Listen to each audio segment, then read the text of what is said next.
जब हम मैं को आत्मा मानते हैं तो मेरे भगवान, अब मैं को हमने शरीर मान लिया, ये सब गलत मेरा होता चला गया, परिवार, बैंक बैलेंस, गाड़ी, बंगला इत्यादि।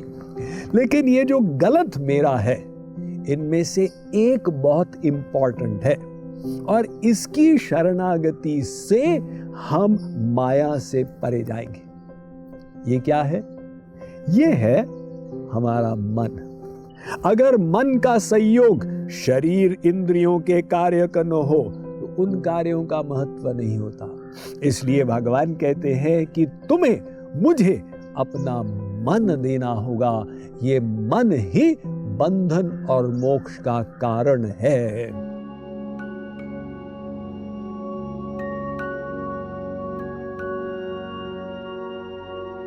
कारण करुण भगवान की कृपा से वंचित होने का एकमात्र कारण यही है कि हम उनके शरणागत नहीं।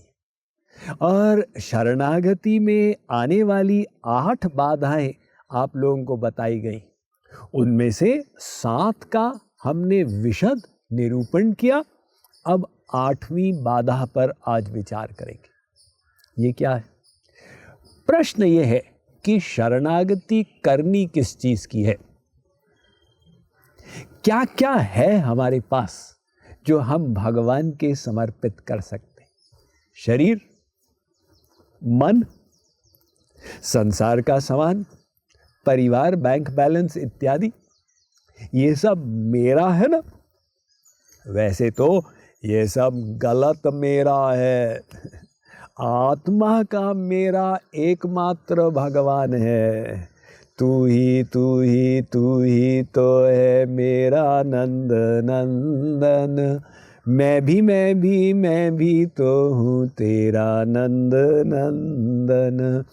जब हम मैं को आत्मा मानते हैं तो मेरे भगवान, अब मैं को हमने शरीर मान लिया, ये सब गलत मेरा होता चला गया, परिवार, बैंक बैलेंस, गाड़ी, बंगला इत्यादि। लेकिन ये जो गलत मेरा है, इनमें से एक बहुत इंपॉर्टेंट है और इसकी शरणागति से हम माया से परे जाएंगे। ये क्या है? ये है हमारा मन। मन एव मनुष्याणाम कारणम बंध मोक्षयो। पंचदशी में कहा गया कि बंधन और मोक्ष का कारण एकमात्र मन ही है।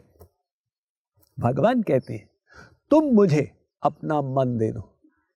तुम शरीर से क्या करते हो मैं नहीं देखता, तुम्हारे मन की अवस्था क्या है मैं ये देखता हूं। मान लो कहीं कोई सभा हो रही है, वहां पर कोई पॉलिटिशियन को सम्मानित किया जा रहा है।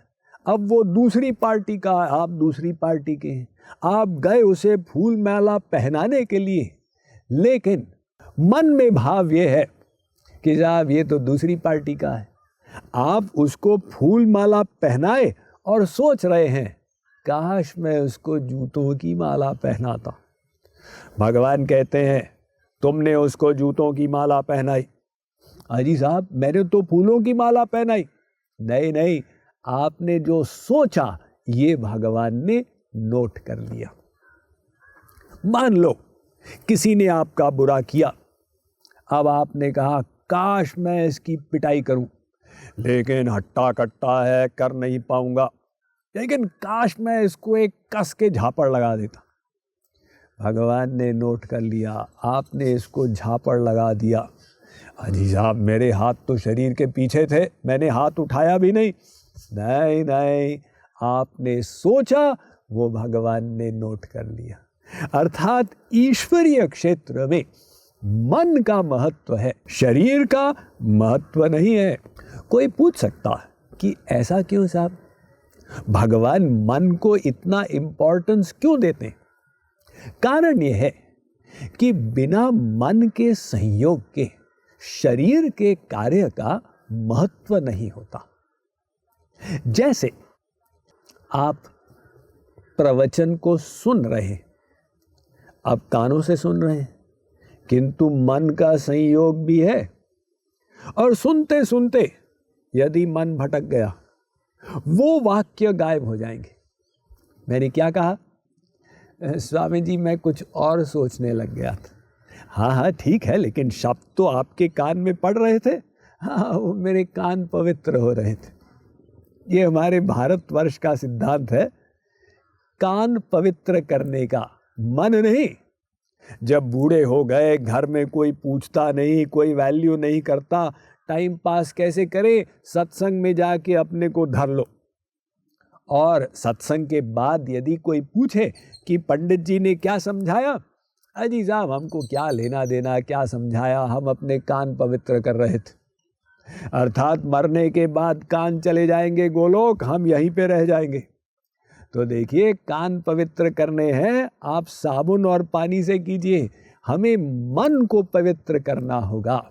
ये मन देखिए, अगर शरीर के कार्य में उसका संयोग नहीं हुआ तो शरीर के कार्य का महत्व नहीं रह जाता। रामकृष्ण परमहंस की एक कथा है, वे एक शहर गए जगन्नाथ जी की रथ यात्रा में भाग लेने के लिए, किंतु देरी से पहुंचे। तो उन्होंने एक चित्रकार से पूछा, क्यों जी, जगन्नाथ जी का रथ यहां से निकल चुका है क्या? वो चित्रकार अपने चित्र बनाने में इतना तल्लीन था, उसने कहा नहीं तो दूसरे दुकानदार ने कहा, इतने बड़े महात्मा को झूठ बोलते हो? अरे भाई, अभी कुछ घंटे पहले यहां से सैकड़ों लोग निकले। चित्रकार ने कहा, मैंने तो कुछ देखा नहीं। कोई बात नहीं, देखा नहीं सुना तो होगा, ढोल मंजीरे के साथ निकले। चित्रकार ने कहा, मैंने कुछ सुना भी नहीं। रामकृष्ण परमहंस को महान आश्चर्य हुआ। वे ध्यान में बैठे और पाया कि आदमी सही कह रहा है, तो ध्यान से निकलकर उसके चरणों में गिरे। उन्होंने कहा, भाई लोग मुझे महात्मा कहते हैं, किंतु तेरा मन इतना एकाग्र है, तूने आंख से देखा होगा, कान से सुना होगा, किंतु तेरा मन चित्र बनाने में ऐसा लगा हुआ था कि कुछ रजिस्टर नहीं हुआ। तो भगवान कहते हैं कि भाई देखो, महत्व मन का होता है। अगर मन का संयोग शरीर इंद्रियों के कार्य का न हो तो उन कार्यों का महत्व नहीं होता। इसलिए भगवान कहते हैं कि तुम्हें मुझे अपना मन देना होगा। ये मन ही बंधन और मोक्ष का कारण है। चेतः खल्वस्य बंधाय मुक्तये चात्मनो मतम गुणेषु सक्तम बंधाय रतम वा पुंसी मुक्तये।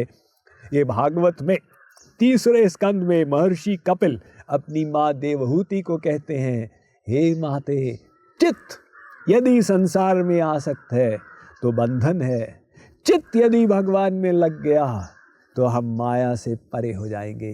तो इस मन पर हम और विचार करेंगे, किंतु आज नहीं, कल।